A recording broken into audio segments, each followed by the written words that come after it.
Hey, it's vjay here. Beatles for Sale is the fourth studio album by the Beatles.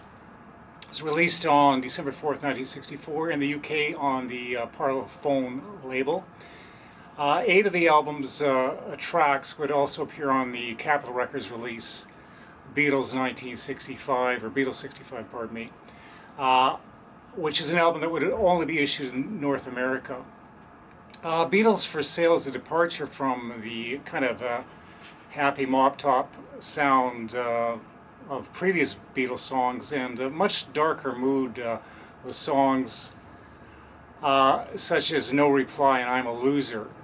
8 original tracks and 4 covers, and the covers were of Carl Perkins, Chuck Berry, Buddy Holly, and Little Richard. The recording sessions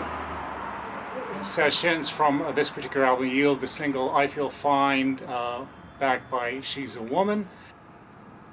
Beatles for Sale held the #1 spot for 11 of the 46 weeks that it spent on the top 20 in the UK. The album was successful in Australia, where the band's cover of Chuck Berry's rock and roll music topped the singles charts. Beatles for Sale was not released in the US until 1987.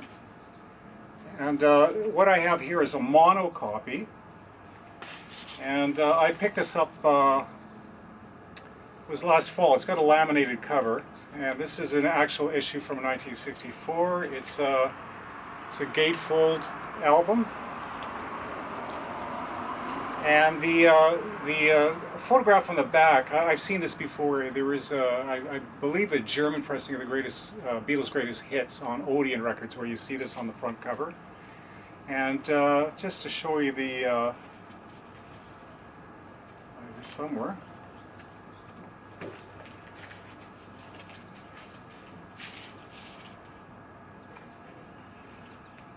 It's the yellow Parlophone label, and some dickhead had put Johnny's Records on it or something with on a little label. So I tried to tear it off, but I wrecked the label. And I got this particular record at the Cordes Flea Market, and it is a UK pressing, and I think it was Jack was the guy who was selling it, and he wanted $75 for it, and I got him down to 25. So for a vintage record, I'm fairly happy with that.